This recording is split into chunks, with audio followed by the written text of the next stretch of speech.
Voilà la pompe à vide, collecteur d'échappement.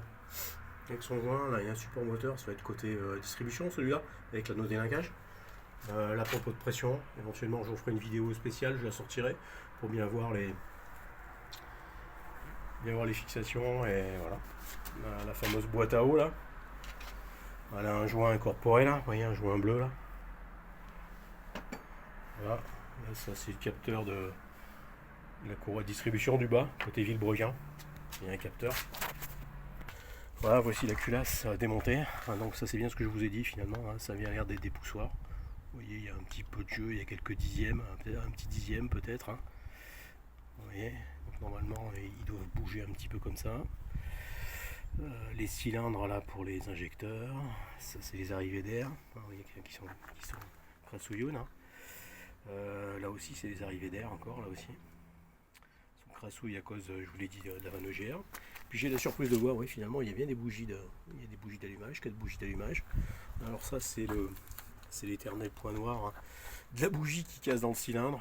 On va essayer, faut essayer, quand tant que c'est démonté, il faut essayer de les changer. Il faut tout refaire dessus, hein, parce que c'est trop compliqué, c'est côté, en plus côté tableau de bord là. Vous voyez, il y a des. On les voit dépasser ici là, ouais. On les voit dépasser ici. Voilà. Voilà les 16 soupapes qui sont là.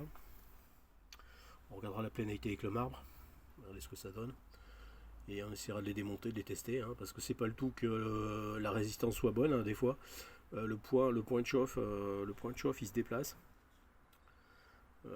Donc en fait ça se déplace vers le haut, comme sur les poêles à granulés, hein, si vous avez des bougies d'allumage sur les poêles à granulés, c'est pareil. Voilà. Par contre la difficulté, ça va être de nettoyer cette arrivée d'air. Hein. L'arrivée d'air côté soupape, il va peut-être falloir les démonter pour regarder dedans comment c'est fait, parce que moi j'ai peur que dans ces coudes là il y ait de la saloperie. Donc il va falloir que je m'achète une petite caméra pour regarder un petit peu comment c'est fait à l'intérieur. Parce que là je crains le pire. Là ça doit être le côté distribution avec le support qui supporte le cylindre en bloc côté distribution. Et de ce côté je vous ai parlé de cette fameuse boîte à eau qui est ici. Et là c'est les deux vis, je me répète, pour la pompe à vide. Voilà. Bon, jusqu'ici pas de nouvelles surprises. Je vais quand même regarder cet après-midi l'état de la planéité avec le marbre. Ainsi, on peut voir, hein, vous voyez là-dessus, là, on voit qu'il y a des marques, c'est intéressant. Il y a des marques sur ce cylindre, là, ça fait comme une croix. Ça va être un injecteur, là, vous voyez, ça fait de la calamine, un injecteur qui doit déconner. Hein, vous voyez, celui-là fait une trace par rapport aux autres cylindres.